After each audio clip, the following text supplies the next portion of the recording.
Yo, what's up? This is your boy Postman and you're tuned in to Post on the Diary Room. Welcome to Post on the Diary Room.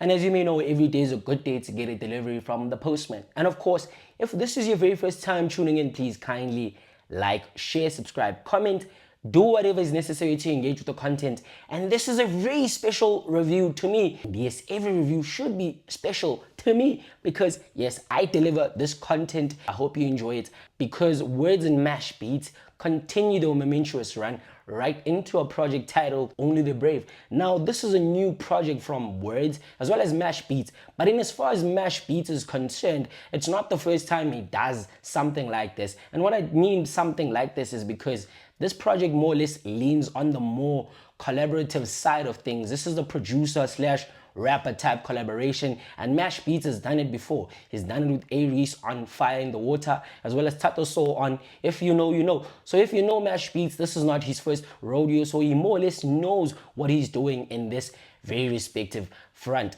And this is the 12th track album. It has a lot of features, and of course it did drop on Wordz' birthday to perhaps commemorate his birthday or celebrate his birthday. And according to me, this has to be Wordz' best work to date. I think this is his best project ever.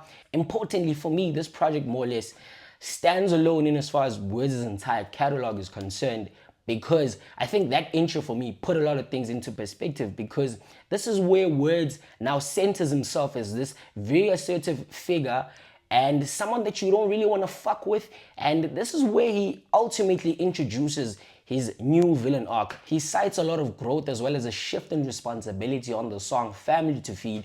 This plays as a song where he then acknowledges his position as home as well as the obligation to then take care of his siblings. A very powerful joint, especially when you consider the culture encoded in hip-hop where rappers usually flash around the lavish lifestyles only to have nothing to show for it at the end of their careers. I think this was a very important song because not only does it show his growth, but also it shows how mature he is. He's basically saying, or basically telling us, that he's not really interested in the intangibles anymore, but the focus rather lies on his entire family. This is a very relatable song across all fronts. It's very evocative. It evokes the necessary emotions for the listener. Credit to that soulful melody and drums because they play a very important role towards elevating the overall message that is derived from the song. The sample work by Mashbeatz plays as the backbone in this particular project, and this can be seen on the joint titled Joy, a song between Tyson Sybateli as well as Wordz.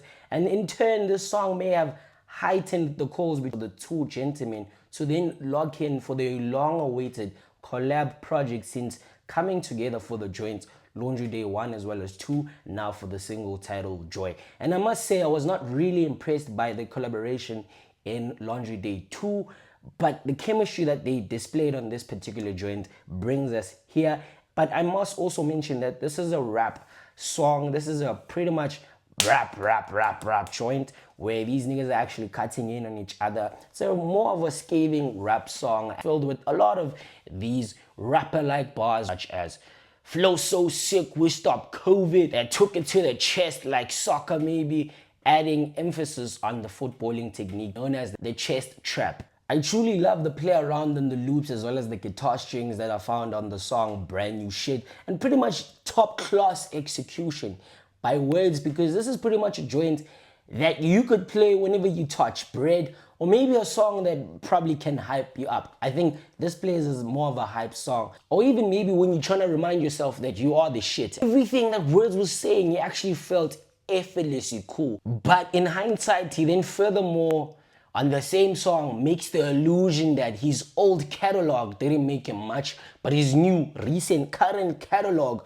with the likes of Bucker Haynes as well as Lick Back, that has got him bunch. I found that a lot interesting and decided to then link it with the diss that is, I don't know, maybe aimed at A-Reese as well as his stable known as Revenge Club Records. And for a lot of you guys that don't even know, the two have a lot of shit going on in between them. And the recent controversy that they faced with right now is perhaps related to who even wrote the song The 5-Year Plan, because the two guys have been taunting each other, or one guy has been taunting the other guy, and right now the other guy just chose to then retaliate. And if we're going with what Wordz was saying on that joint, that probably forms part of his old catalog. Because in the song Adam, he also makes the illusion that A-Reece hasn't had hits since he left, which is pretty much debatable as well. And Wordz was also saying that he's had hits since leaving A-Reece. That is also untrue if we are being honest, because Wordz doesn't have a hit to his name. Barker Haynes is not a hit. Lick Back is not a hit. The 5-Year Plan 2 is not a hit. The two guys in particular, they don't have hits, man. Like, they don't have hits together, so to speak. Wordz doesn't have hits. I think Barker Haynes as well as Lick Back. Barker Haynes was the banger in that previous body of work, but Lick Back was not a hit at all. On the note of bangers though, I think Tsonga Agenda is a banger. One thing about Wordz is always gonna have a banger in the project, but hits not so much. This joint is very bouncy, and I actually love how Wordz may have interacted with this beat. I thought that was very good. Mochen does what I always complain about. When you are a feature, come on the joint and change the song completely, strike our attention, influence the joint, and I think he's the perfect example outside of Maglera, of course. And Mochen, to be quite honest, he's pretty much right when he says that he has Pitori hostage, got a feature, in terms of the feature, like he has Pitori hostage because who does it better than him at this point? I might appear as contrarian to a lot of you guys, but that's also fine. It's normal. But my number one banger in this whole entire project has to be Halloween.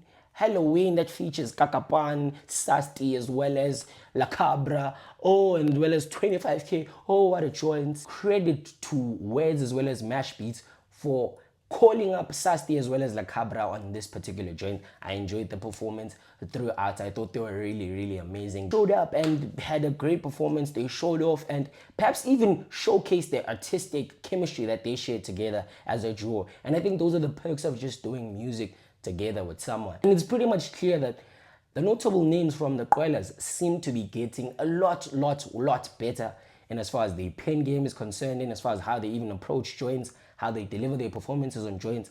Man, tight. And if I'm being honest, the way Sasti and La Cabra was so good, they may have tainted the whole entire contribution made by 25K, in turn making it irrelevant to my ears. Along with the good moments such as Pretty Ugly's feature, comes even the unfavorable moments where now I have to talk about the songs that I don't really like or didn't enjoy, or songs that I even skip in as far as this project is concerned. And the two songs for me have to be Imali as well as Loco. I did not enjoy what Berry Jive as well as Clout were doing in the joint. I think I didn't even enjoy Wordz, so to speak. I didn't enjoy the song at all. The guys were too energetic. It's fine, all good and well, but not everything that is loud really sounds good. Like right now, I'm very loud, but it doesn't mean I'm sounding good or speaking fat. But that's not the point. The point is I didn't enjoy what they were doing out there. Considering how dense the PTA storyline at this point is, everyone is just rapping the same, or either doing the same, or talking about the same exact shit. And Usimamani came at a time where I felt like everything was really exhausted. And the song for me is not really good as well. I think that the bars contextually are not as good. And wow, I think that it was a goofy performance from the two guys, if I'm being honest. And yeah, they don't even make me feel like wanting Imali. Yes, Angna Mali, but even if after I listen to that song, I don't think it will change my perspective in as far as Imali is concerned. That's not the song for me. It didn't move me at all. I don't like Imali, and that's just me. I think the project perhaps even ends with Adam. Imali, no, it's a definite skip for me. Overall, the transitions that we hear throughout the project play a really tremendous role in as far as making this project sound as seamless as it does. This is why I feel like this is Wordz' best project, because everything sounds really clean. I think credit to the work done by Mashbeatz as well as other guys on production. I think that he didn't work on this project alone. Like it was stated on the credits, he keeps getting better and better, and this project is evidence of that. It's pretty much clear that Mashbeatz has worked on two bodies of work that are perhaps even in that album of the year conversation, because I think this project by Wordz is in that conversation along with Pretty Ugly's Dust project that dropped earlier in 2024. Also credit to Wordz for rapping at the highest level and also showcasing his abilities at the highest level. To me, he sounds a lot better. He keeps getting better. The pen just keeps getting sharper, and musically he's also getting better as well. And I don't think he's very far from that hit. That hit is coming, but for now he has no hit at all. And to me, he sounds a lot convincing, confident as well as believable. There's also a perfect balance between the raps as well as the vibes throughout the project. And I think this project in itself doesn't have a lot of over rapping, but it also doesn't have a lot of under rapping at the same time. I think everything is pretty much balanced across all fronts, and this project for me gets an 8 out of 10. The words in Mashbeatz project titled Only the Brave gets an 8 out of 10 from me. Post in the diary, please kindly like, share, subscribe, comment, do whatever is necessary to engage with the content, and most importantly, I will definitely see you on the next one. You will see me on the next one, rest assured.